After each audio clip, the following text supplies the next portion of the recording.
A ver, Elisa Trota, el ex embajadora de Venezuela en la Argentina.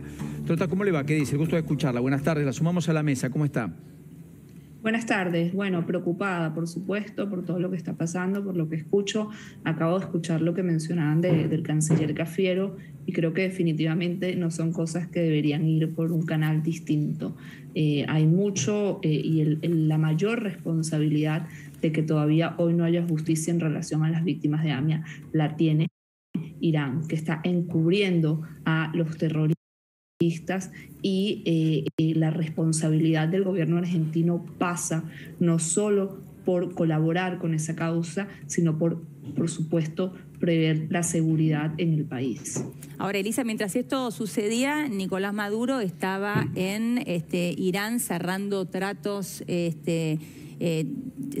por 20 años acuerdo, y también, correcto. Exactamente, acuerdos por 20 años, también reactivando los vuelos entre Teherán y Venezuela. Digo, ¿cuáles son los vínculos hoy de Irán y Venezuela y a qué tenemos que estar alertas? Mira, esto es algo que nosotros venimos alertando hace muchísimo tiempo. Los vínculos de Irán y Venezuela datan desde la época de Chávez, aproximadamente desde el 2005 hubo un acercamiento entre el que entonces era presidente de Irán, Ahmadinejad y Chávez, y esto cada vez se ha venido profundizando más. Han compartido lazos con respecto a la lucha contra el antiimperialismo, se han creado fondos dirigidos a la cooperación internacional para liberarlos del yugo imperialista, supuestamente, y en el 2019 esta cooperación, digamos, esta relación tiene un nuevo auge que, bueno, se puede entender que tiene que ver un poco con las sanciones de Estados Unidos. Se firma un memorándum de entendimiento en donde se da supuestamente, empieza colaboración en lo que tiene que ver con la parte médica, alimentaria, de hidrocarburos, y algo que no mencionan, pero que es obvio, por supuesto, tiene que ver con toda la parte de inteligencia y armamento. Cuando Maduro era canciller de Chávez, fue quien estableció estos primeros vínculos, específicamente en Damasco, si no me equivoco, en el 2007, y empezaron a surgir estos lazos comerciales entre Venezuela e Irán. Nuevamente, esto es algo que nosotros venimos advirtiendo hace muchísimo. Actualmente la isla de Margarita está siendo utilizada como base de operaciones por militares iraníes y por ciudadanos provenientes de Irán de forma directa. Nuevamente, como bien dicen, se retoman los vuelos semanales que existieron por muchísimo tiempo entre Teherán y Caracas, y esto tiene una afectación, digamos, Venezuela es la puerta directa de Irán hacia toda la región. Y no solo se ratificó este fin de semana, además desde un escenario del cual también Maduro agradece al presidente Alberto Fernández en relación a su participación en la Cumbre de las Américas, sino que también una cosa que digamos, hay que ir atando las distintas secuencias. La actual embajadora de Maduro en Argentina, en su momento siendo ministra de Turismo del régimen, fue la que inició y la que logró un acuerdo entre Venezuela y la aerolínea que originalmente era dueño del avión, que es Maham Air. Entonces, hay varias cosas. Bueno, ahí perdóneme, hagamos una pausa, Trota, porque es muy importante para entender, para no perdernos. La empresa Maham Air, que usted menciona, iraní, efectivamente la aeronave que aterrizó aquí en la Argentina, en Córdoba, porque las condiciones del tiempo no lo permitieron en Ezeiza el lunes, lo hace el lunes, después el miércoles sí vuela a Ezeiza, y después quiere recargar combustible en Uruguay para volver a Venezuela, pertenecía a esta compañía. O sea, la aeronave de la que está acá anclada en Ezeiza pertenecía a esta compañía iraní. Que tiene una prohibición en Estados Unidos. Sancionada por la Oficina de Control de Activos Extranjeros del Tesoro de los Estados Unidos, efectivamente. Por eso varias agencias internacionales venían siguiendo hace meses el recorrido del avión, que hace un mes había estado en Paraguay, donde finalmente habían hecho un vuelo de un cargamento de cigarrillos a Aruba. Paraguay, Aruba. Es por eso que YPF y Shell se niegan a venderle combustibles por esas alertas internacionales. No es por cualquier cosa. Si no le hubieran cargado combustible, ¿por qué no cargarle combustible? Y porque operan en Estados Unidos y tienen que cumplir con esas reglas. Exactamente. Luego, respecto a lo que usted decía de Alberto Fernández y conectaba, yo creo que no hay nada mejor que escuchar, si no te parece mal, Elio, a nuestro colega Nacho Girón, que le hace una gran entrevista en CNN y logra cercar a Alberto Fernández con definiciones que han dado mucho que hablar. Estos son 2 minutos muy importantes para comprender esta analogía y esta sinergia que establece la propia ex embajadora Trota. Decía esto Alberto Fernández. Quiero ser muy específico con esto. Invitar o querer al menos que inviten a Cuba, Venezuela, Nicaragua. ¿Es decir que en esos países hay democracia plena? Es decir que son todos casos diferentes. Yo no hablé de Nicaragua, hablé de Cuba y de Venezuela. Es decir que Venezuela ha hecho en los últimos años un trabajo importante para recomponer el diálogo con la oposición, para llevar adelante elecciones limpias que se han hecho. Ha habido elecciones en diferentes estados.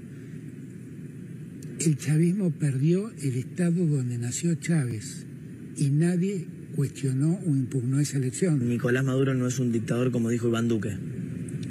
Nicolás Maduro lo eligieron los venezolanos y lo que en todo caso lo que tenemos que exigir y pedir a Nicolás Maduro es que por favor siga el proceso que se ha iniciado, que es un proceso de diálogo con la oposición, de elecciones transparentes y de cuidado a los derechos humanos. Yo fui uno de los más críticos en esa materia y tengo que decir que hoy Nicolás Maduro ha hecho mucho para terminar con los cuestionamientos que en su momento se impusieron sobre Venezuela. ¿Y en Cuba, por ejemplo, hay también un gobierno democrático? En Cuba hay un pueblo digno que sobrevive a 60 años de bloqueo. De verdad, ser una isla caribeña, abandonada por gran parte del mundo, por un bloqueo impuesto en plena Guerra Fría, en verdad es que yo debo decir que es admirable que ese pueblo haya sobrevivido. Pero de esa manera está esquivando la definición sobre su calidad institucional. Lo que estoy diciendo es que es muy difícil pedirle eso a un país sometido a semejante cosa. Y el caso es muy fácil hablar de calidad institucional comiendo todos los días, ¿eh? Y es muy difícil hablar de calidad institucional cuando uno lo segregan y lo olvidan en el medio del Mar Caribe.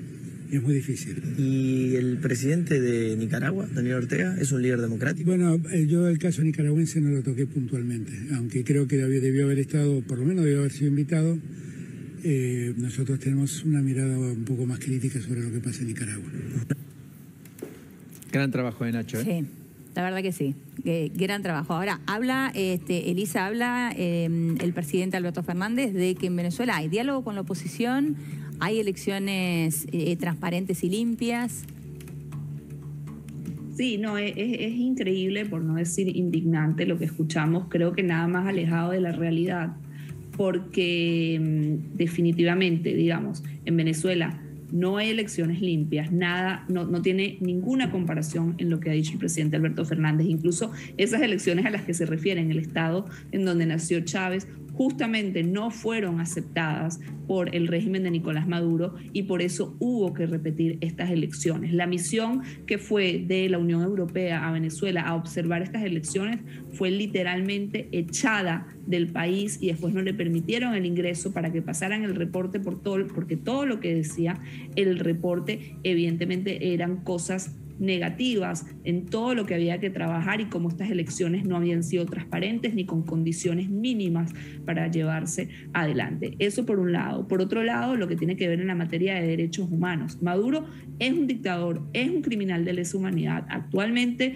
investigado por la Corte Penal Internacional. De esto está al tanto el presidente Alberto Fernández, porque además, reiteramos, Argentina en este momento preside el Consejo de Derechos Humanos de Naciones Unidas y no hay nada más alejado de la realidad que decir que ha hecho mucho Nicolás Maduro para avanzar en ese sentido. Continúa persiguiendo a la oposición sin ir muy lejos. Este fin de semana Juan Guaidó fue atacado por tercera vez en una semana. Creo que incluso ustedes han reportado varias veces la situación por los colectivos chavistas. Ponen en riesgo constantemente la vida de los dirigentes políticos, la vida de los periodistas, la vida de la gente. Estamos hablando de 20.000 ejecuciones extrajudiciales desde que se creó el principal grupo de tareas de Nicolás Maduro en el 2016, y además, entre otras cosas, mandan a esta señora como embajadora